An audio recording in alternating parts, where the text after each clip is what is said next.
Hello,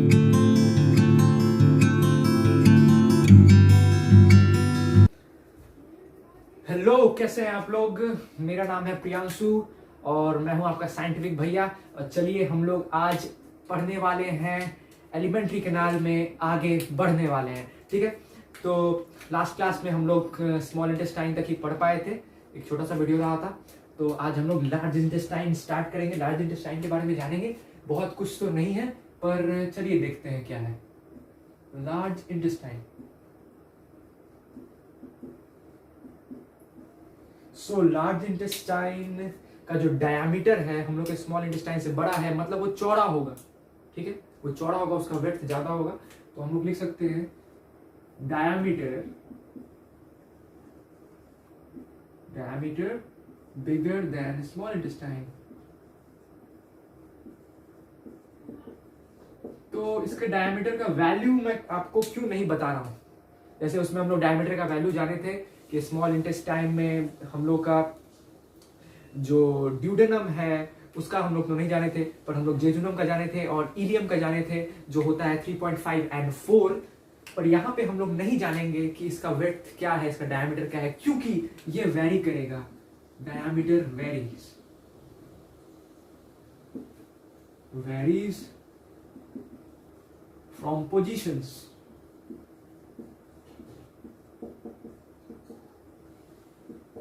मतलब different positions पे इसका डायमीटर वेरी करेगा। चलिए अब मैं इसका एक स्ट्रक्चर बनाने वाला हूँ, डायग्राम बनाने वाला हूँ, उसमें बताऊंगा कि लार्ज इंटेस्टाइन हम लोग का कैसा होगा। हाँ, लार्ज इंटेस्टाइन का लेंथ आप लिख लीजिए, इट्स 1.5 मीटर्स।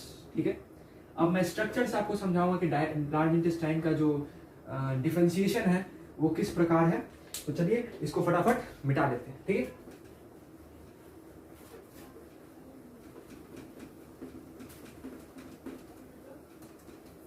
चलिए मैं अब बनाने वाला हूं लार्ज इंटेस्टाइन का एक स्ट्रक्चर, जिससे आपको इसकी एनाटॉमी पता चल जाएगी, इसका स्ट्रक्चर कैसा है, इसमें डिफरेंशिएशन किस टाइप्स के हैं। चलिए, आपने देखा होगा बचपन से कि लार्ज इंटेस्टाइन कुछ इसी प्रकार का दिखता है। लोब्यूलर स्ट्रक्चर होता है, बहुत सारे लोब्स होते हैं। ये जो लोब्स हैं मैं सब बताऊंगा अभी इन लोब्स को कहते क्या है, मेरे साथ बने रहिए। ये स्ट्रक्चर हो गया हम लोग के लार्ज इंटेस्टाइन का, ये हम लोग का स्ट्रक्चर लार्ज इंटेस्टाइन का कुछ इस प्रकार का होता है। चलिए अब कुछ डिफरेंशिएशंस मैं इसमें करने वाला हूं, जिसके बारे में मैं आपको बताऊंगा।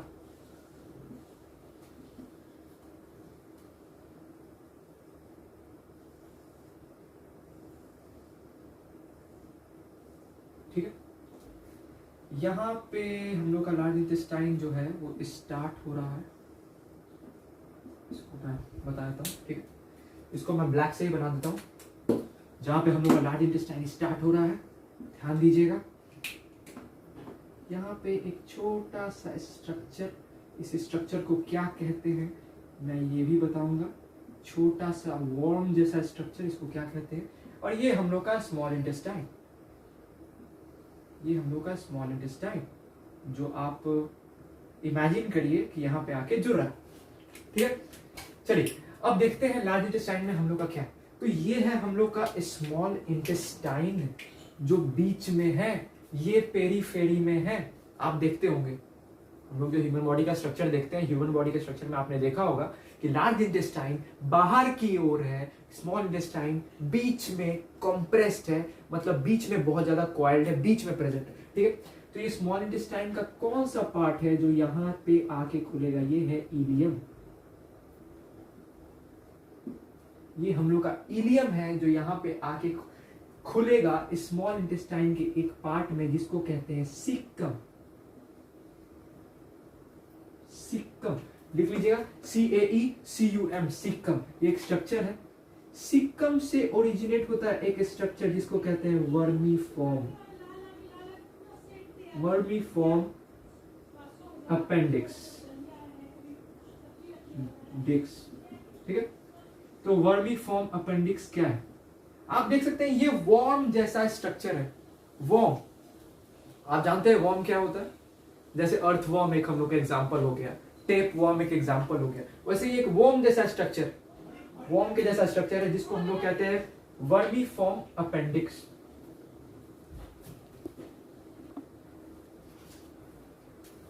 तो मैंने पहले भी बोला था कि बायोलॉजी में हर चीज का एक मीनिंग होता है। तो यहां पे आप इस पार्ट को कैसे याद रख सकते हैं?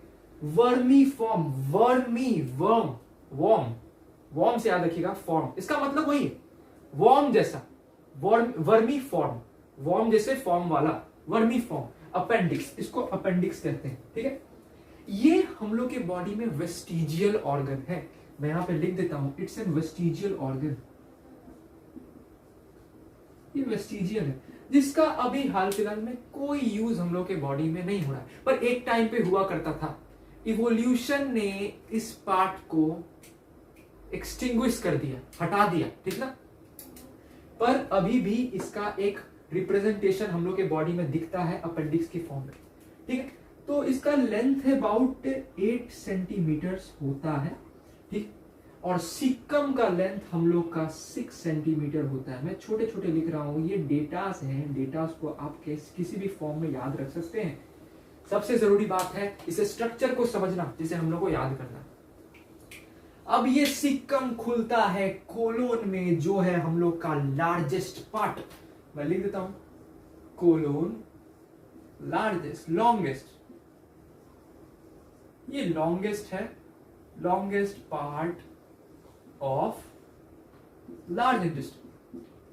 लार्ज इंटेस्टाइन का लॉन्गेस्ट पार्ट है हम लोग का कोलोन। ठीक है, अब आप लिख लीजिए। अब कोलोन डिवाइडेड है हम लोग के डिफरेंट पोजीशन के बेसिस पे, पोजीशन के हिसाब से कोलोन हम लोग के डिफरेंट पार्ट्स में डिवाइडेड है। ठीक है, मतलब हम लोग ने बस नेमिंग किया है उन पार्ट्स का, ऐसा कोई पर्टिकुलर रिप्रेजेंटेशन नहीं होता कि वो पार्ट अलग है। अगर उसको हम लोग लंबा करें तो सेम टू सेम ही दिखेगा, बट हम लोगों ने उस पार्ट का एक नेमिंग कर दिया है डिफरेंट पार्ट्स का। तो देखिए, अब जो मैं नेम्स बताऊंगा आपको बिल्कुल समझ में आएगा, बिल्कुल लॉजिकल होगा आपके लिए उसको समझना। तो ये है असेंडिंग, असेंडिंग कोलोन।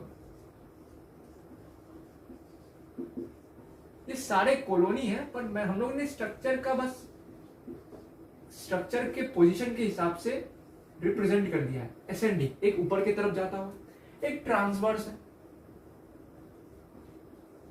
आप देख ही सकते हैं, ट्रांसवर्स है, हॉरिजॉन्टली है। एक डिसेंडिंग है,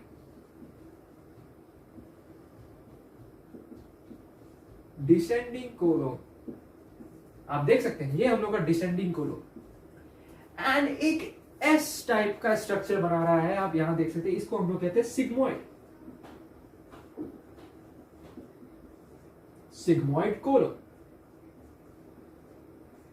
अब ये सिग्मोइड कोलोन खुलता है हम लोग के रेक्टम में, ये रेक्टम है जिसका लेंथ होगा अप्रॉक्स 20 सेंटीमीटर्स, और ये एक कैनाल है जिसको हम लोग कहते हैं एनस। ये है स्ट्रक्चर हम लोग के लार्ज इंटेस्टाइन का। स्मॉल इंटेस्टाइन की नली का सबसे आखिरी भाग जो है इलियम, सबसे लास्ट पार्ट जो हम लोग के स्मॉल इंटेस्टाइन का है वो इलियम, खुलता है लार्ज इंटेस्टाइन में। लार्ज इंटेस्टाइन के किस पार्ट में? सीकम में, जो एक तरह से देखा जाए तो शॉर्टेस्ट भी है, शॉर्टेस्ट भी है, जस्ट 6 सेंटीमीटर।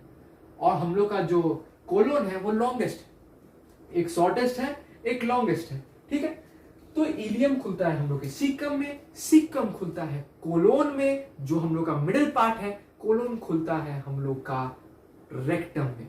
ठीक है, और रेक्टम हम लोग के एनस, एक कैनाल में खुलता है, जिससे फीसेस जो होते हैं या पूप हम लोग कह सकते हैं, जो पार्टिकल्स हैं वो यहां से निकल जाते हैं, अनडाइजेस्टेड वेस्ट। चलिए, अब यहां पे हम लोग 3 लाइंस देख पा रहे हैं, इसको मैं मिटाना चाहूंगा, ध्यान से देखिए। 3 लाइंस हम लोग यहां पे देख पा रहे हैं, इनको आप बैंड्स कह सकते हैं, दीज आर बैंड्स। ठीक है, दीज आर बैंड्स। ओके, मैं रिप्रेजेंट कर दे रहा हूं, आप समझ सकते हैं, ये बैंड है, लाइंस नहीं, ये बैंड है। ठीक है, ये कुछ कनेक्टिव टिश्यूज के कुछ बैंड्स है जिनको हम कहते हैं, ये 3 बैंड्स हैं, इनको हम कहते हैं taenia coli, COLI। Taenia coli कहा जाता है इन बैंड्स को, कनेक्टिव टिश्यू के बैंड से, याद रखिएगा 3 bands, only present in which part of large intestine, बताइए? कोलोन, ठीक है, सिर्फ कोलोन में पाया जाता है टीनिया कोलाई। ठीक है, ये एक तरह से सपोर्टिव भी बैंड है, सपोर्ट भी करता है हम लोग के लार्ज इंटेस्टाइन को। अब मैंने आपको कहा था ये पाउचेस जो आपको दिख रहे हैं, ये लोब्स जो आपको दिख रहे हैं छोटे छोटे, इनको हम लोग कहते हैं हॉस्ट्रा। मैं यहां पे लिख रहा हूं, ये एनाटॉमी है, एनाटॉमी की वर्ड्स है, नेमिंग है, प्लीज याद रखिएगा। मुझे लगता है ये याद रखने में मुश्किल है क्योंकि हर चीज का एक मीनिंग है, ठीक है। आप जानते हैं इलियम को हम लोग इलियम क्यों कहते हैं? क्योंकि हम लोग के पेल्विक बोन में एक पार्ट होता है इलियम, ये उस तरफ शिफ्टेड रहता है, स्मॉल इंटेस्टाइन का ये पार्ट इलियम हम लोग के पेल्विक बोन के इलियम वाले साइड में शिफ्टेड रहता है, इसलिए इसका नेमिंग इलियम पड़ा।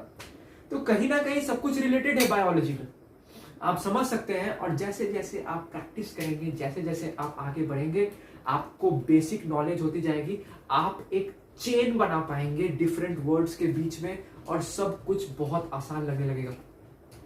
मैं भी अभी सीख रहा हूं, बहुत कुछ सीखना मुझे भी बाकी है, पर मैं धीरे धीरे चेन्स बनाना स्टार्ट कर दिया हूं। आप भी मेरे साथ स्टार्ट करिए चेन्स बनाना, कैसे वर्ड्स एक दूसरे से मिलते जुलते हैं, ठीक है। ये असेंडिंग है, ऊपर की तरफ जा रहा है, ये ट्रांसवर्स है साइड की तरफ, ये डिसेंडिंग है, ये एस शेप्ड है, सिग्मोइड, ठीक है। स्मॉल, अब लार्ज इंटेस्टाइन में हम लोग के पास जानने के लिए इतना ही था। अब जानते हैं लार्ज इंटेस्टाइन के फंक्शंस के बारे में, ठीक है। तो इनको मैं फटाफट मिटा देता हूं। जानते हैं फंक्शंस ऑफ लार्ज इंटेस्टाइन, ठीक है। तो मैं लिख रहा हूं फंक्शंस ऑफ लार्ज इंटेस्टाइन। बहुत ज्यादा फंक्शंस नहीं है, बहुत आसानी से आप याद कर सकते हैं। फंक्शंस ऑफ लार्ज इंटेस्टाइन, देखा जाए तो बस एक ही फंक्शन है, लार्ज इंटेस्टाइन, डॉट लगा दिया मैंने, कुछ भी नहीं, बस एक फंक्शन है, एब्जॉर्प्शन ऑफ व्हाट, जो मेन फंक्शन है। एंड आप कह सकते हैं it forms poop, undigested waste, ठीक है। थर्ड में आप लिख सकते हैं vitamin K and vitamin B complex are synthesized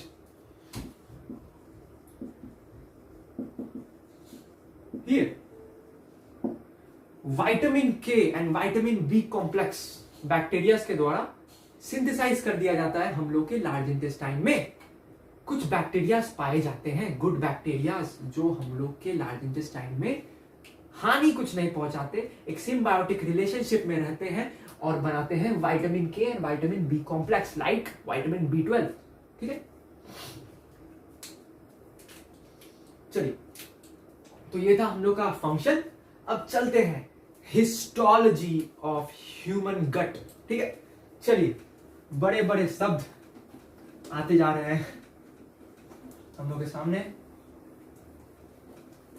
पर कैसे मैं इन शब्दों को आसान करूंगा आप देखते रहेंगे, ठीक है। तो हिस्टोलॉजी,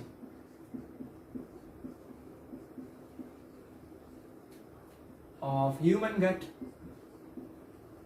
क्या समझ रहे हैं आप इस वर्ड से, इस फ्रेज से आप क्या समझ रहे हैं? हिस्टोलॉजी ऑफ ह्यूमन गट।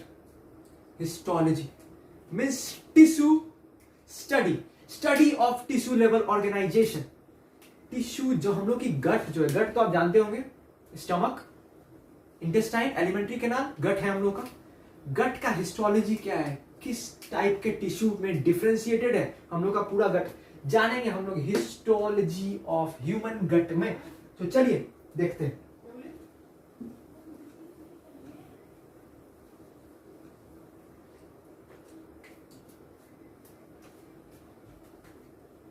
हम लोग का ह्यूमन गट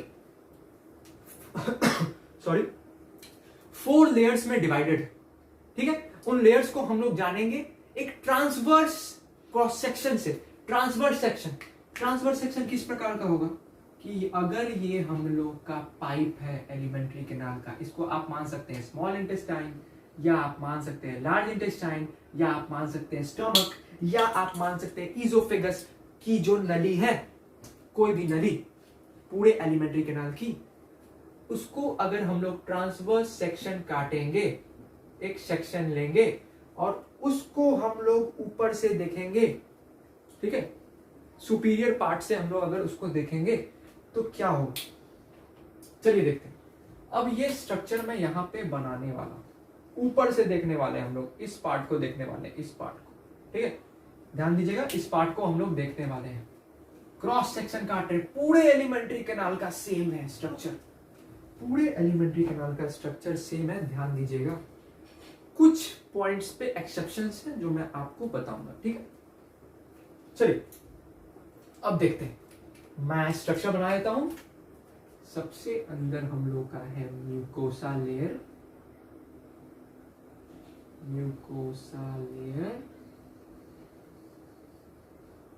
ठीक है, ध्यान दीजिएगा, ये है हम लोग का सब म्यूकोसा लेयर,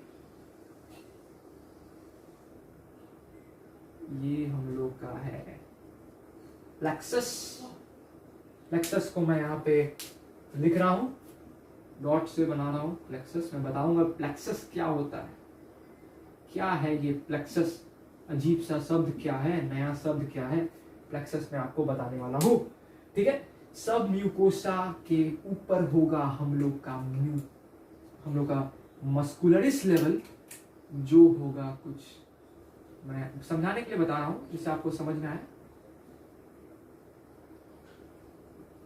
इस प्रकार का सिमिलर पूरे में, ये पूरे में होगा, ये पूरे में, ठीक है। मैं पूरा नहीं बना रहा हूं, टाइम वेस्ट हो सकता है हम लोग का। सबसे बाहर है हम लोग का longitudinal layer, and the outer most is our serosa, ठीक है। ये सिरोसा लेयर एंड मिजेंट्री में आपको बना के रखा, ये रेड, ये सिरोसा है, बाकी पार्ट मिजेंट्री है। मिजेंट्री भी आपको बताने वाला हूं मैं होता क्या है, ठीक है, मैं बताने वाला आपको मिजेंट्री क्या होता है, ये सारे स्ट्रक्चर्स क्या है। सबसे इनर मोस्ट फोल्डेड स्ट्रक्चर जो आपको दिख रहा है भाइयों, ये है म्यूकोसा। इनर मोस्ट, फूड के कांटेक्ट में, विथ कांटेक्ट ऑफ फूड और in the lumen of our alimentary canal. Lumen क्या है, जो कैविटी है, जो गड्ढा है या जो रास्ता है जहां पे कोई भी सेल नहीं पाया जाता, वो ल्यूमन है। बीच का पार्ट जो है हम लोग का ल्यूमन है, मैं छोटा सा लिख देता हूं ल्यूमेन, ठीक है, ल्यूमेन है हम लोग का। इसके कांटेक्ट में, फूड के कांटेक्ट में होता है हम लोग का म्यूकोसा लेयर। म्यूकोसा लेयर का नाम म्यूकोसा लेयर क्यों पड़ा, कुछ और क्यों नहीं बोल सकते इसको, म्यूकोसा लेयर ही क्यों बोला? मैंने बोला है बायोलॉजी में हर चीज का मीनिंग है, क्योंकि ये लेयर सिक्रीट करता है म्यूकस। आप जानते हैं म्यूकस एक फ्लूइडी सबस्टेंस है जो ल्यूब्रिकेट करता है हमारी बॉडी को, ठीक है। तो इट सिक्रीट्स म्यूकस, मैं लिख देता हूं म्यूकोसा लेयर में, म्यूकोसा म्यूकस सिक्रीटेड, ठीक, ये एक फंक्शन हुआ इसका। ये म्यूकोस सिक्रीट करता है, पूरे ल्यूमन को ल्यूब्रिकेटेड रखता है कि फूड से, फूड पार्टिकल से और मूवमेंट ऑफ गट से अंदर के सेल्स डैमेज ना हो जाए, फ्रिक्शन के कारण डैमेज ना हो जाए, इसलिए वो ल्यूब्रिकेट करके रखता है। एक फंक्शन हो गया हम लोग का ये। सेकेंड फंक्शन हम लोग जानते हैं, it forms folds in stomach। ये बेसिकली जो मैं आपको फोल्ड बता रहा हूं, ये स्टमक का स्ट्रक्चर है, पर ये फोल्ड्स ज्यादातर जगह पाए जाएंगे मोस्टली स्टमक में। स्टमक में इनको कहा जाएगा गैस्ट्रिक रियूगी, गैस्ट्रिक रियूगी, याद रखिएगा, RUGAE, ये होते हैं folds of stomach, internal folds, बाहर से नहीं अंदर से। जब आप स्टमक का क्रॉस सेक्शन काटेंगे तो आपको अंदर में फोल्ड्स दिखेंगे। ये फोल्ड्स क्या करते हैं, क्यों होते हैं ये फोल्ड्स, चलिए मैं फिर बताता हूं स्टमक बना के आपको। ये है हम लोग का खाली स्टमक, ठीक है। इसमें होंगे हम लोग के फोल्ड्स, ब्लू सही बना रहा हूं मैं कि आप समझ सके। बहुत सारे फोल्ड्स, बहुत सारे फोल्ड्स। ये है हम लोग का भरा हुआ स्टमक।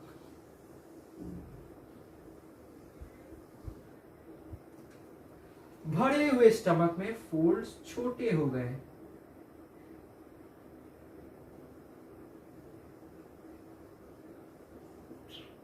क्या मतलब बन रहा है इनका, स्टमक एक्सपैंड किया है और सरफेस एरिया जो था रियुगी का, गैस्ट्रिक रियुगी का जो सरफेस एरिया था वो भी घटा। तो ये सरफेस एरिया गया कहां, ये सरफेस एरिया स्टमक को एक्सपैंड करने में चला गया। जी हां, मतलब गैस्ट्रिक रियुगी का जो काम है वो बेसिकली है एक्सपेंशन ऑफ स्टमक। आप समझ चुके होंगे, एक एक्स्ट्रा सरफेस एरिया प्रोवाइड करा गया है जिससे हम लोग का स्टमक एक लिमिट तक एक्सपैंड कर सके, एक अच्छे खासे लिमिट तक एक्सपैंड कर सके, जो है 4 to 5 kgs, ठीक है। चलिए अब जानते हैं बाकी लेयर्स के बारे में। लोग जान गए कि म्यूकोसा लेयर जो है स्टमक में हम लोग के फोल्ड्स बनाता है, उनको कहते हैं हम लोग गैस्ट्रिक रियुगी। अब चलिए म्यूकोसा लेयर में और कितने पार्ट्स हैं, ठीक है। पार्ट्स ऑफ म्यूकोसा,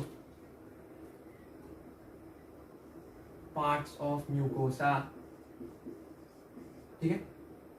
उससे पहले मैं एक और फंक्शन दिखाना चाहूंगा।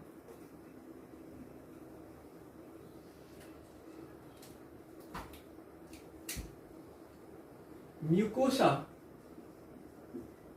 layer has gastric glands.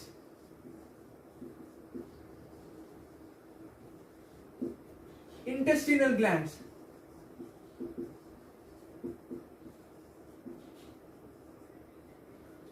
Okay? Gastric gland and intestinal gland mucosa layer में ही पाया जाता है। समझ रहे होंगे आप मैं क्या बोलना चाह रहा हूं। म्यूकोसा लेयर में ही हम लोग के पाए जाएंगे गैस्ट्रिक ग्लैंड जो सिक्रीट करेंगे gastric juice, like HCl, pepsin and lipase, ठीक है। एंड इंटेस्टिनल ग्लैंड में भी और इंटेस्टिनल ग्लैंड भी प्रेजेंट होगा म्यूकोसा में। इंटेस्टिनल ग्लैंड कहां पे होगा हम लोग का प्रेजेंट, स्मॉल इंटेस्टाइन में। पूरे स्मॉल इंटेस्टाइन के जो इनर लाइनिंग है म्यूकोसा, उसमें प्रेजेंट होगा इंटेस्टिनल ग्लैंड जो सिक्रीट करेगा इंटेस्टिनल जूस। इसमें प्रेजेंट होगा trypsin, lipase and other and maltase, okay etcetera, ठीक है। तो आप इससे समझ रहे होंगे मैं क्या बोलने की कोशिश कर रहा हूं। अब चलिए जानते हैं डिफरेंट पार्ट्स ऑफ म्यूकोसा, ठीक है। Parts of mucosa, parts of mucosa. First is epithelium, second is lamina propria,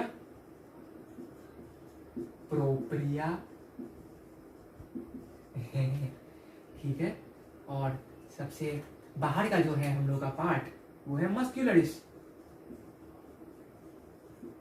muscularis mucosa. ये मस्कुलरिस लेयर नहीं है, ये म्यूकोसा का मस्क्यूलरिस लेयर है। एक मस्क्यूलरिस लेयर एक बड़ा वाला भी है जो बाद में आएगा, ये म्यूकोसा का मस्क्यूलरिस लेयर है। आप इसे समझ गए होंगे, ये इपिथेलियम इनर है, मैं लिख दे रहा हूं, इनर मोस्ट जो ल्यूमन के पास होगा, ये इपिथेलियम सेल्स, ये इपिथेलियम सेल्स यहाँ पे लाइन में, ठीक है। इसी इपिथेलियम सेल्स के पीछे होंगे हम लोग के गैस्ट्रिक ग्लैंड्स, म्यूकस ग्लैंड्स। मैं वहां पे म्यूकस ग्लैंड लिखना भूल गया, म्यूकस ग्लैंड्स भी वहीं पे पाए जाएंगे, ठीक है। मस्कुलरिस म्यूकोसा, लैमिना प्रोप्रिया है हम लोग के मिडिल पार्ट में। बताऊंगा क्या क्या है लैमिना प्रोप्रिया में। ठीक है। और मस्कुलरिस लेयर हम लोग का स्मूथ मसल्स कहलाएगा, स्मूथ मसल्स,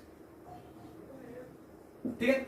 चलिए जानते हैं लैमिना प्रोप्रिया, लैमिना प्रोप्रिया के बारे में जानते हैं, ठीक है। मेरे साथ बने रहिए, इसको मिटा देते हैं। ये स्ट्रक्चर नहीं मिटने देना है कि आप भूले ना। मैं अभी स्ट्रक्चर का एनाटॉमी भी बताऊंगा आपको, नेमिंग भी करेंगे, उससे पहले मैं आपको ब्रीफ बता देता हूं। चलिए लैमिना प्रोप्रिया क्या है। लैमिना प्रोप्रिया ये होते हैं connective tissues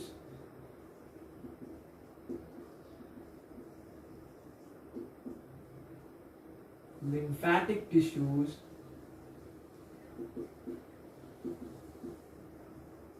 collagen tissues, collagen fibers, reticular fibers,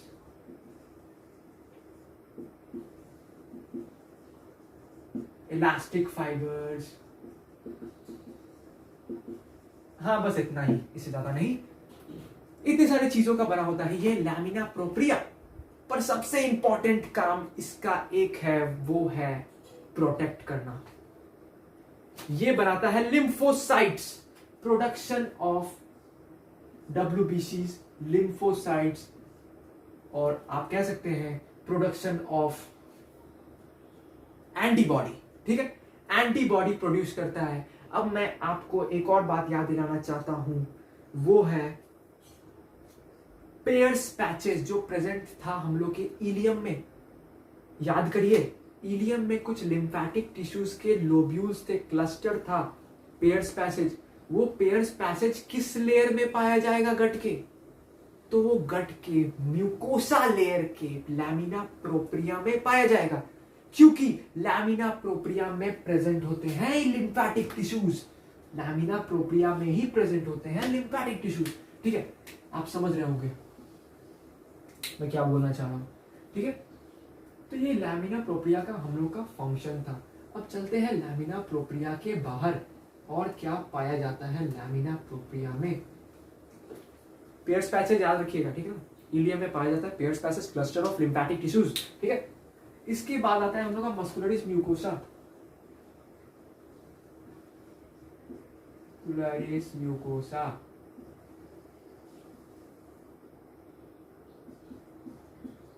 ठीक, जो हम लोग के सब म्यूकोसा लेयर से अटैच्ड होगा, सब म्यूकोसा लेयर से अटैच्ड होगा।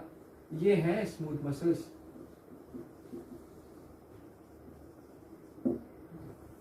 इसमें भी सर्कुलर एंड लॉन्गिट्यूडिनल डिफरेंशिएशन होंगे, पर हम लोग इसको नहीं जानेंगे।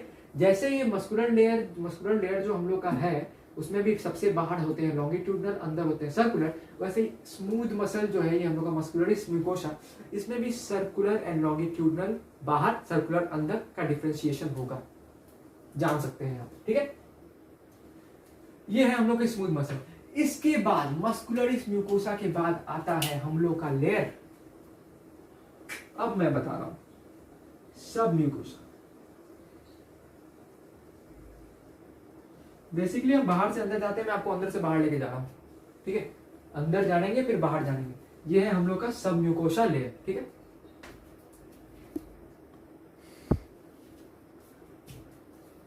तो जानते हैं सब म्यूकोसा लेयर के बारे में। सब म्यूकोसा लेयर भी कुछ कुछ हम लोग के लैमिना प्रोप्रिया जैसा ही फंक्शन जो है हम लोग का, उसका डिफरेंशिएशन है, ठीक ना। तो क्या है हम लोग के सब म्यूकोसा लेयर में? सब म्यूकोसा लेयर में हम लोग के पास है connective tissues, reticular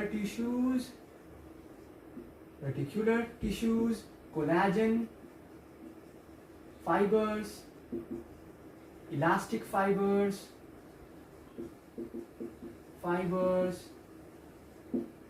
blood supply, lymph supply,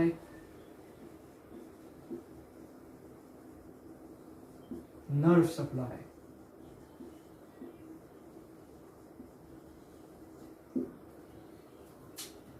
blood supply, lymph supply, nerve supply भी इसमें पाया जाएगा, यहीं पे होगा, ठीक है। यहां से हम लोग का जो मेन जो हम लोग के blood vessels, lymphatic vessels and nerves के जो मेन फाइबर्स हैं कुछ इसमें प्रेजेंट होंगे, इसमें एम्बेडेड होंगे चारों तरफ, ठीक है। तो चलिए ब्लड सप्लाई का एक एग्जांपल मैं आपको दे सकता हूं, like mesentery nerve, mesentery vessel, sorry nerve नहीं vessel, mesenteric blood vessel, lymphatic की सप्लाई का मैं एग्जांपल दे सकता हूं लैक्टियल। नर्व सप्लाई का एक बहुत जरूरी पॉइंट याद रख लीजिए, इसमें एक नर्व सप्लाई होता है जिसके बारे में आपको बोल रहा था, plexus, plexus of Meissner, double S I E N E R, plexus of Meissner, Meissner scientist द्वारा खोजा गया एक supply of nerve fibres, nerve fibres का जो एक सप्लाई होता है, एक बैंड होता है जिसको हम लोग कहते हैं प्लेक्सस, ठीक है। ये बेसिकली क्या है, ये है नर्व फाइबर्स, नर्व फाइबर्स या सप्लाई, कहां प्रेजेंट होगा, प्लेक्सस ऑफ मिजनर, ध्यान दीजिए सब म्यूकोसा एंड म्यूकोसा के बीच में, या कह सकते हैं सब म्यूकोसा एंड मस्कुलरिस म्यूकोसा के बीच में प्रेजेंट होगा हम लोग का प्लेक्सस ऑफ मिजनर, एक प्रकार का नर्व सप्लाई, एक प्रकार का नर्व फाइबर का बैंड, ठीक है। हम समझ गए, मैंने आपको एग्जांपल दे दिया, ब्लड सप्लाई का क्या एग्जांपल है, mesenteric blood vessel, lymph supply का क्या एग्जांपल है, lacteal blood vessel, lacteal lymph vessel, जो क्या करता है, फैट को ट्रांसपोर्ट करता है, फैट को हम लोग के गट से लेके कहां तक ले जाता है, लिवर तक ले जाता है, ठीक है। चलिए ये सब कुछ पॉइंट्स है जो आप सुन सुन के भी मेरी बातें आप याद रख सकते हैं, मैं बार बार बोलता हूं, हर क्लास में बोलता हूं, ठीक है। जो भी पॉइंट्स मेरे दिमाग में आते रहते हैं मैं बोलता रहता हूं, ये सब एक डेटा है, बायोलॉजी एक डेटा है, मेन काम हम लोग का बायोलॉजी में क्या है, हम लोग के दिमाग को डेवलप करना। आइंस्टाइन की बातें याद रखिएगा, ठीक ना, कि नॉलेज जो है वो बस डेटा नहीं है, नॉलेज हम लोग के ब्रेन को डेवलप करने को नॉलेज कहते हैं, ठीक है। याद रखिएगा बात, मुझे पूरी कोट तो नहीं याद, पर मुझे उस कोट क्या कह रही थी वो बात याद है कि डेटा आपको हर जगह हर किताब में मिल जाएगा, पर जो मेन काम है वो अपने प्रोसेसर को अपग्रेड करना, ठीक है। जैसे राइजन 5 है तो राइजन 9 कर लेना, ठीक ना, i5 है तो i9 कर लेना, समझ रहे हो, ठीक है। चलो आगे बढ़ते हैं,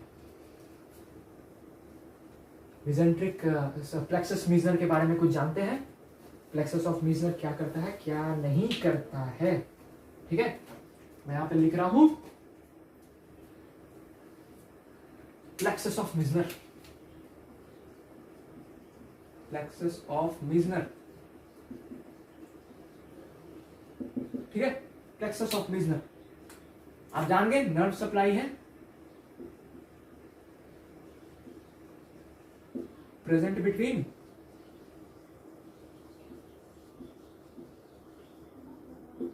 म्यूकोसा एंड सब म्यूकोसा। अब मैं आपको बहुत मजेदार लॉजिक देने वाला हूं, आपकी आंखें खुल जाएंगी, शायद खुल सकती है, आप बहुत अच्छे से समझ पाएंगे। अब मैं बताता हूं प्लेक्सस ऑफ मिजनर करता क्या है, फंक्शन क्या है, प्लेक्सस ऑफ मिजनर का फंक्शन क्या है। सो मैं लिख रहा हूं, इट कंट्रोल्स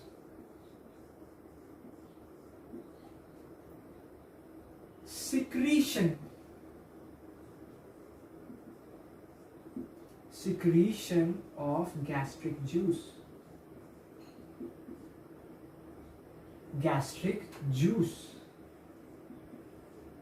और intestinal juice।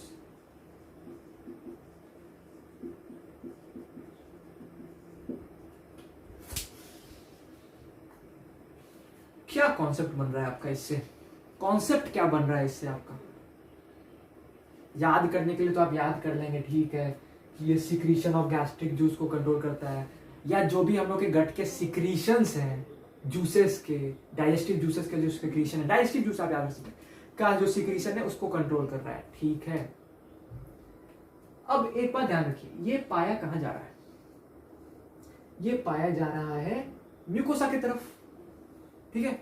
ये इधर क्यों नहीं पाया जा रहा, मस्कुलर मसल्स में क्यों नहीं पाया जा रहा, ये इधर क्यों पाया जा रहा है, क्योंकि इसको कंट्रोल करना है डाइजेस्टिव ग्लैंड्स को। डाइजेस्टिव ग्लैंड्स कहां पाए जाते हैं? डाइजेस्टिव ग्लैंड्स पाए जाते हैं हम लोग के म्यूकोसा लेयर में। म्यूकोसा लेयर में डाइजेस्टिव ग्लैंड्स पाए जा रहे हैं, तो नर्व सप्लाई म्यूकोसा के पास रहेगा, तभी तो वो स्टिमुलेट कर पाएगा उन ग्लैंड्स को सिक्रीट करने के लिए, स्टिमुलेट कर पाएगा, ठीक है।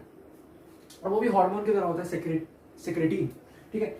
चलिए, तो आप बिल्कुल अच्छे से समझ पा रहे होंगे कि जो हम लोग का फंक्शन है वो पोजीशन से कितना ज्यादा वेरी कर रहा है, ठीक ना। जहां पोजीशन है वहां वेरी कर। तो अब मैं कह रहा हूं, आप स्ट्रक्चर देख के बहुत सारे एजम्पशंस, बहुत सारे हाइपोथेटिक्स लगा सकते हैं, सोच सकते हैं कि क्या होता होगा, खुद के थ्योरीज बना सकते हैं। हमेशा बहुत ज्यादा तो नहीं बनाना है, क्योंकि किताब पे ज्यादा विश्वास करना है, तो कुछ ना कुछ सोच सकते हैं हम, एक आइडिया बना सकते हैं कि क्यों ये यहाँ है, यहाँ नहीं है। क्योंकि यहाँ पे पाया जाता है हम लोग का, यहाँ बीच में पाया जाता है हम लोग का प्लेक्सस ऑफ आयुर्बैक। देखिए, ये है हम लोग का प्लेक्सस ऑफ मीजनर, मीजनर्स प्लेक्सस, ठीक है। ये आयुर्बैक, आयुर्बैक की जगह मीजनर ने नहीं ली, मतलब मीजनर प्लेक्सस ने आयुर्बैक की जगह नहीं ली, क्योंकि उसका वो काम नहीं है। उसका काम है सिक्रीशन को कंट्रोल करना। अब जब हम लोग आयुर्बैक का फंक्शन पढ़ेंगे तो आपका दिमाग और खुलेगा, आपको और समझ में आएगा कि हो क्या रहा है, ठीक है। तो हम लोग समझ गए हम लोग के सबम्यूकोसा लेयर को, कि सबम्यूकोसा लेयर में क्या पाया जा रहा है। चलिए चलते हैं मस्कुलरिस लेयर में। चलिए,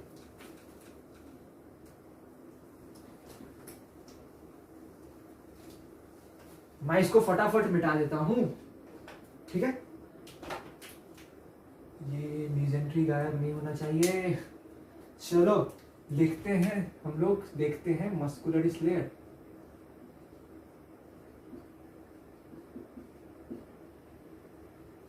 बहुत इंपॉर्टेंट पॉइंट्स मैं आपको यहां पे बताने जा रहा हूं। फर्स्ट ऑफ ऑल आप लिखिए, it is not present, it is not present in mouth and pharynx। pharynx और माउथ में नहीं पाया जाता है, बट फ्रॉम ईजोफेगस ऑनवर्ड्स ये स्टार्ट होगा हम लोग के ईजोफेगस से। याद रखिएगा, ये स्टार्ट होगा, ये लेयर होगा, मस्कुलर लेयर हम लोग का स्टार्ट होगा ईजोफेगस से, ठीक है। ईजोफेगस से स्टार्ट होगा। तो मस्कुलर लेयर हम लोग के माउथ एंड फैरिंक्स में नहीं पाए जाएगा। फिर भी मसल्स पाए जाएंगे, ऐसा नहीं है कि मसल्स नहीं पाए जाएंगे, मसल्स पाए जाएंगे, जिनके बारे में हम आगे जानेंगे। गट के लाइनिंग के जो मसल्स हैं वो पाए जाएंगे, पर एक पर्टिकुलर जो हम लोग का सर्कुलर एंड लॉन्गिट्यूडिनल मसल्स में डिवीजन है, वो डिवीजन नहीं पाया जाएगा। इस बात में थोड़ा सा मैं भी कंफ्यूज था। जब मैंने आगे जाके फंक्शंस के बारे में जाना तो मैं कंफ्यूज हो गया, क्योंकि यहाँ पे मसल्स पाए जा रहे हैं, पर एक पॉइंट में लिखा है कि मस्कुलरिस लेयर नहीं पाया जाएगा। मस्कुलरिस लेयर क्या है? Connective tissue and circular muscle and longitudinal muscle का डिफरेंशिएशन। यहाँ पे circular muscle and longitudinal muscle का डिफरेंशिएशन नहीं होगा, पर मस्कुलर लेयर पाया जाएगा, एक सिंपल मस्कुलर लेयर पाया जाएगा। चलिए जानते हैं क्या क्या, ठीक है।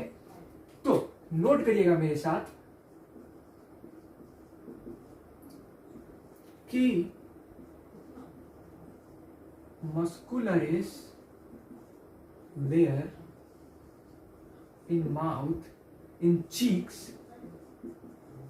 cheeks, lips and wall of larynx are made up of skeletal muscles। बहुत इंपॉर्टेंट बात मैं बताने जा रहा हूं, बहुत ही इंपॉर्टेंट पॉइंट मैं आपको बताने जा रहा हूं। थोड़ी देर पहले मैं भी कंफ्यूज था कि मसल्स नहीं पाए जाते, तो मसल्स आए कहां से, क्योंकि यहाँ पे मैं लिखा हूं स्केलेटल मसल्स। फिर मैंने समझा कि सर्कुलर एंड लॉन्गिट्यूडिनल मसल का डिवीजन नहीं होगा, सिंपल मसल्स पाए जाएंगे, लाइक स्केलेटल मसल, ठीक है, सिर्फ यहां पे स्केलेटल मसल पाए जाएंगे, बाकी सारे जगह स्मूथ मसल्स। ईजोफेगस में भी skeletal as well as smooth muscles पाए जाएंगे, पर बाकी सारी जगह स्मूथ मसल्स। याद रखिएगा, कैसे याद रखना है? माउथ में स्केलेटल मसल्स, माउथ के जो पार्ट्स हैं लाइक लिप्स, चीक्स, फेरिंग्स का जो इंटरनल वॉल है, ठीक है, एंड लैरिंग्स जो हम लोग का, वो स्केलेटल मसल्स पाए जाएंगे। बैक और ईजोफेगस में दोनों पाए जाएंगे, एंड बाकी सारे जगह throughout ileum, small intestine, stomach, colon, rectum, हर जगह स्मूथ मसल्स पाए जाएंगे। ठीक है, आपने क्या समझा? स्केलेटल मसल क्यों पाए जाएंगे? लिप्स, चिक्स, फेरिंग्स, वॉल, क्यों? जानते हैं आप स्केलेटल मसल्स क्या होते हैं? स्केलेटल मसल्स होते हैं वॉलंटरी मसल्स। इनको हम जानते हैं वॉलंटरी मसल्स के नाम से।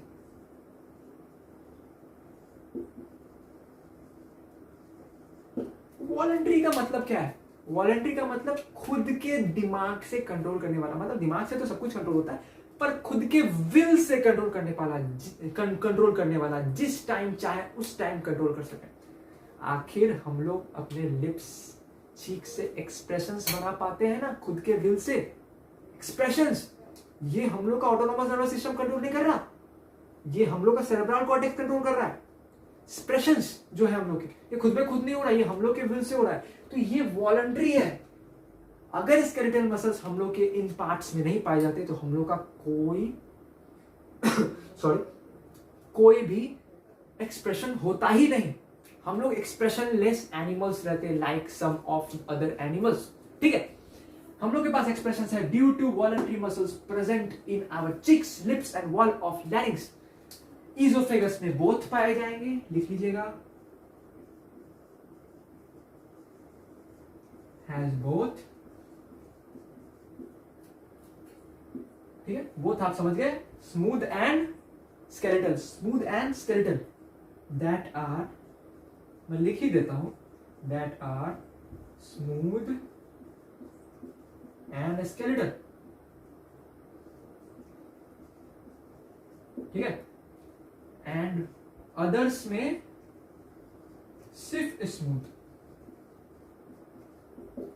तो स्टमक में जो हम लोग का बाहर में लॉन्गिट्यूडनल मसल, हाँ, अब हम लोग मस्कुलर लेयर पे आ गए, तो मस्कुलर लेयर को बना देना जरूरी है। ये है हम लोग का ब्लैक कलर का लॉन्गिट्यूडनल मसल, लॉन्गिट्यूडनल मसल। एक है हम लोग का सर्कुलर मसल,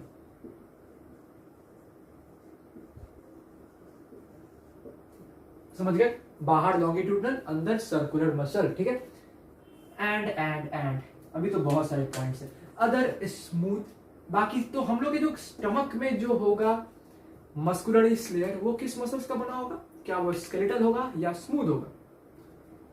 हाँ, आप बिल्कुल अच्छा गेस कर चुके होंगे कि वो स्मूथ मसल्स होंगे। ठीक है, जिनका कंट्रोल, जिनका हम लोग के ब्रेन से कोई कंट्रोल नहीं है। ब्रेन से कंट्रोल है, आई मीन स्पाइनल कॉर्ड से कंट्रोल है, ऑटोनोमस नर्वस सिस्टम से कंट्रोल है। ठीक है, क्योंकि हम लोग अपने गट के मूवमेंट को कंट्रोल नहीं कर पाते खुद बे खुद, वो खुद बे खुद चलता रहता है। जब हम लोग फूड लेते हैं तो हम लोग सोचते नहीं कि फूड अब यहाँ पे है तो उसको अब नीचे ले जाना चाहिए, वो खुद बे खुद नीचे जाता है। ठीक है, चलिए तो अब चलते हैं फंक्शंस के बारे में। ठीक है, फंक्शंस के बारे में हम जानेंगे। फटाफट मैं इसको मिटा देता हूं, स्ट्रक्चर अभी भी सलामत रहेगा। ठीक है, स्ट्रक्चर वहां का वहां रहेगा, पर मैं इसको मिटा देता हूं। एक और नोट लिख लीजिएगा मसल्स के बारे में। Stomach has an additional muscle layer known as what? Oblique muscle.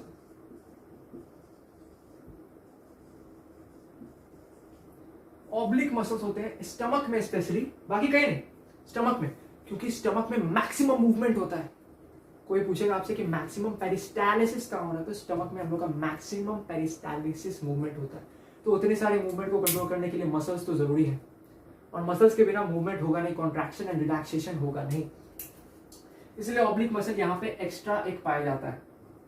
आप समझ गए होंगे, मैंने आपको मीनिंग बता दिया क्यों एक्स्ट्रा पाया जाता है, हर चीज का क्यों एक्स्ट्रा पाया जाता है, क्यों ऐसा होता है, क्यों ऐसा नहीं होता।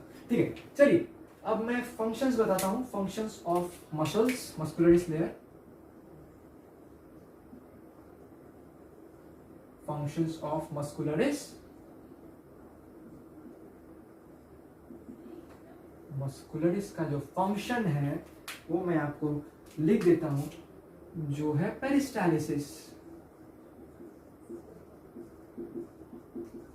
और मूवमेंट ऑफ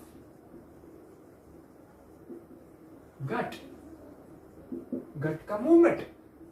पेरिस्टालिसिस क्या है? गट का मूवमेंट। मैंने पहले भी आपको बताया था कि पेरिस्टालिसिस क्यों होता है। पेरिस्टालिसिस होता है कॉज्ड बाय टू मसल्स, दो मसल्स के द्वारा कॉज किया होता है, सर्कुलर एंड लॉन्गिट्यूडनल मसल्स। अब देखते हैं पेरिस्टालिसिस कैसे होता है फिर से। ठीक है, थोड़ा सा देखते हैं कि पेरिस्टालिसिस कैसे हो रहा है हम लोग के बॉडी में। कि अगर ये सर्कुलर बैंड ऑफ मसल्स हैं और एक लॉन्गिट्यूडनल बैंड ऑफ मसल्स है, एक कॉन्ट्रैक्ट करेगा, सरफेस कम होगा, ठीक है, फूड आगे जाएगा, फिर एक अपवर्ड कॉन्ट्रैक्ट करेगा, एक इनसाइड कॉन्ट्रैक्ट करेगा, ठीक है, कुछ इस प्रकार के, और एक अपवर्ड कॉन्ट्रैक्ट करेगा। तो एक में जब ये बंद हुआ तो ऊपर जाने का रास्ता बंद, फूड के लिए ऊपर जाने का रास्ता बंद, और जब ये कॉन्ट्रैक्ट होगा तो फूड आगे जाएगा, जब लॉन्गिट्यूडनल मसल कॉन्ट्रैक्ट होगा तो फूड आगे जाएगा। तो फूड का मूवमेंट कुछ इस प्रकार होगा जब हम लोग के सर्कुलर मसल्स में inward and upward movement of longitudinal muscle होगा, कुछ इस प्रकार हम लोग का गट का मूवमेंट होता है, पेरिस्टालिसिस होता है। ठीक है, फिर जैसे जैसे फूड आगे जाते जाएगा ये मसल्स रिलैक्स होते जाएंगे, आगे के मसल्स काम करना स्टार्ट हो जाएंगे। एंड रिवर्स पेरिस्टालिसिस क्या है? रिवर्स पेरिस्टालिसिस मतलब उल्टा पेरिस्टालिसिस। जब हम लोग वॉमिट करते हैं, उल्टी करते हैं, वॉमिटिंग करते हैं, तब होता है हम लोग का रिवर्स पेरिस्टालिसिस। फूड बाहर से अंदर नहीं, अंदर से बाहर चला जाता है। तो सेम चीज अपोजिट डायरेक्शन में होगा। सर्कुलर मसल्स तो अंदर के तरफ होंगे ही, पर ये जो अपवर्ड था वो इनवर्ड की तरफ लॉन्गिट्यूडनल मसल का होने लगेगा मूवमेंट, जिसके कारण हम लोग का फूड अंदर से बाहर चला जाएगा। इसको वॉमिटिंग कहेंगे, ठीक ना, या रिवर्स पेरिस्टालिसिस। ठीक है, तो हम लोग जान गए क्या फंक्शन है बेसिकली पेरिस्टालिसिस और मूवमेंट ऑफ गट। ठीक है,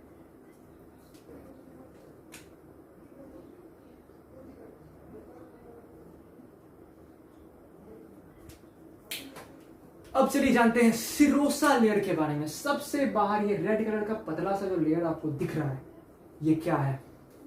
इसको हम लोग कहते हैं सिरोसा लेयर या पेरिटोनियम, विसरल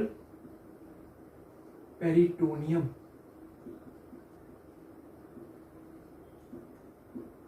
पेरिटोनियम क्या है भाई? विसरल क्या है? पेरिटोनियम क्या है? सब कुछ मुझे बताओ। आप यही सोचते होंगे, सब कुछ मुझे बताओ क्या है क्या है, क्योंकि याद करना बहुत मुश्किल है, इतने सारे रैंडम वर्ड्स। जब तक हम लोग मीनिंग नहीं जानेंगे तो एक लॉजिक नहीं बनता, बिना लॉजिक के ब्रेन थक सा जाता है, ब्रेन इंटरेस्ट नहीं लेता। तो ब्रेन को कंट्रोल करने के लिए, ब्रेन को इंटरेस्ट दिलाने के लिए, याद करवाने के लिए हम लोग को चाहिए वर्ड्स, लॉजिक। तो विसरल का मतलब होता है हम लोग का ऑर्गन, मैं लिख रहा हूं विसरल, विसरा जो होता है हम लोग का ऑर्गन कहलाता है। एंड पेरिटोनियम वो है एपिथेलियम। आप जानते हैं एपिथेलियम क्या है? Single layered tissue is known as epithelium, जो बेसमेंट मेम्ब्रेन पे पाया जाता है। अब पेरिटोनियम को मीजोथीलियम भी बोला जाता है, या मैं कॉल देता हूं मीजोथीलियम। पेरिटोनियम को मीजोथीलियम भी बोला जाता है। क्यों बोला जाता है मीजोथीलियम? मीजो मतलब मीजोडर्मल, इपिथेलियम, इपिथेलियम वहां पे वर्ड आ ही रहा है, मीजोथीलियम, पर मीजो का वर्ड क्या है? मीजो का मीनिंग क्या है? मीजो का मीनिंग है मीजोडर्मल ओरिजिन। याद करिए, कुछ पहले के क्लासेस में मैंने आपको ओरिजिन बताया था, डिफरेंट टाइप्स ऑफ लेयर्स बताए थे, एक्टोडर्म, मीजोडर्म, इंडोडर्म, जिसको हम लोग कहते हैं जर्म लेयर्स कहते हैं जिनको हम लोग, ठीक ना, या गैस्ट्रूला जिसको कहा जाता है, गैस्ट्रूला, ठीक ना, वो मैं आपको बताया नहीं था, मैं बता देता हूँ। गैस्ट्रूला जिसको कहते हैं जर्म लेयर्स हम लोग जानते हैं, तो उसका ये मेसोडर्मल ओरिजिन होता है। ये हम लोग का है पेरिटोनियम। तो ये क्या है, एक प्रकार का थिन एपिथेलियम लेयर है, ठीक है, सिरोसा, ठीक ना। तो ये सिरोसा में सिर्फ पेरिटोनियम ही नहीं होगा, मतलब एपिथेलियम ही नहीं होगा, एक और होंगे फाइब्रस लेयर्स भी होंगे, कुछ फाइब्रस लेयर्स भी होंगे। अब जानते हैं एक एक्सेप्शन के बारे में। ईजोफेगस में सिरोसा नहीं पाया जाएगा, क्योंकि ईजोफेगस जो हम लोग का है वो सिलोम का डेरिवेटिव नहीं है। मैं आपको बताता हूं सिलोम क्या है।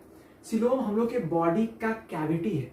जब हम लोग के एम्ब्रियोनिक स्टेज में मैंने आपको लेयर्स बताया था, उन्हीं लेयर्स के बीच में होते हैं कुछ कैविटीज जिनको कहते हैं हम सिलोम, ठीक है, ठीक है। हम लोग का बॉडी एक सिलोमिक कैविटी, जो उस सिलोम से डिराइव होता है वो सिलोमिक ऑर्गन होता है, और जो नहीं होता वो नहीं होता, ठीक है। तो हम लोग का जो इज़ोफेगस है वो सिलोमिक ऑर्गन नहीं है, सिलोम से डिराइव नहीं किया, इसीलिए उसमें ये एक लंबा फीचर है, पर मैं आपको बता रहा हूं कि क्यों ऐसा हो रहा है, ठीक ना। साइंटिस्ट क्या मानते हैं, डॉक्टर्स क्या मानते हैं, बुक क्या मानता है, ठीक है, कि ये इज़ोफेगस हम लोग के सिलोम का डेरिवेटिव नहीं है, इसीलिए उसमें सिरोसा लेयर नहीं पाया जाएगा।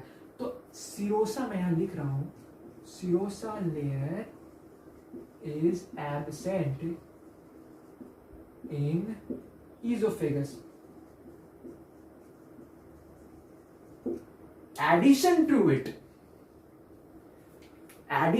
it, उसके बदले उसका काम कौन करेगा, उसके बदले एक प्रोटेक्टिव लेयर पाया जाएगा, जिनको हम लोग ईजोफेगस का सबसे आउटर लेयर, जिसको हम लोग कहेंगे एडवेंटिशिया एक्सटर्ना, लिख रहा हूं, addition to it a layer of dense elastic fibers present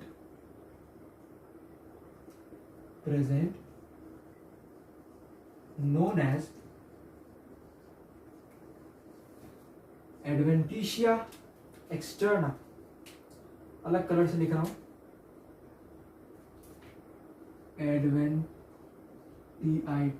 adventitia externa.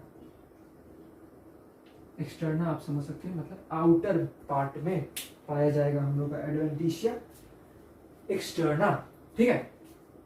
कितने अच्छे से आप समझ चुके हैं सिरोसा लेयर क्या है, पेरिटोनियम है, कहां क्या पाया जाता है, कहां क्या नहीं पाया जाता है।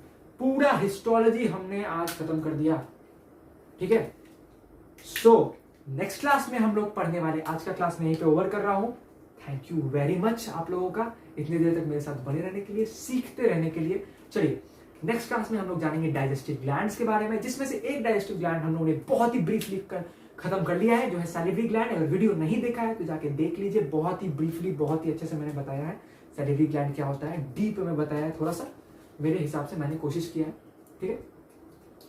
तो प्लीज जाके आप लोग देख लीजिए, और नेक्स्ट क्लास में मिलते हैं। मैं हूं आपका साइंटिफिक भैया, पढ़ते रहिए। Thank you very much.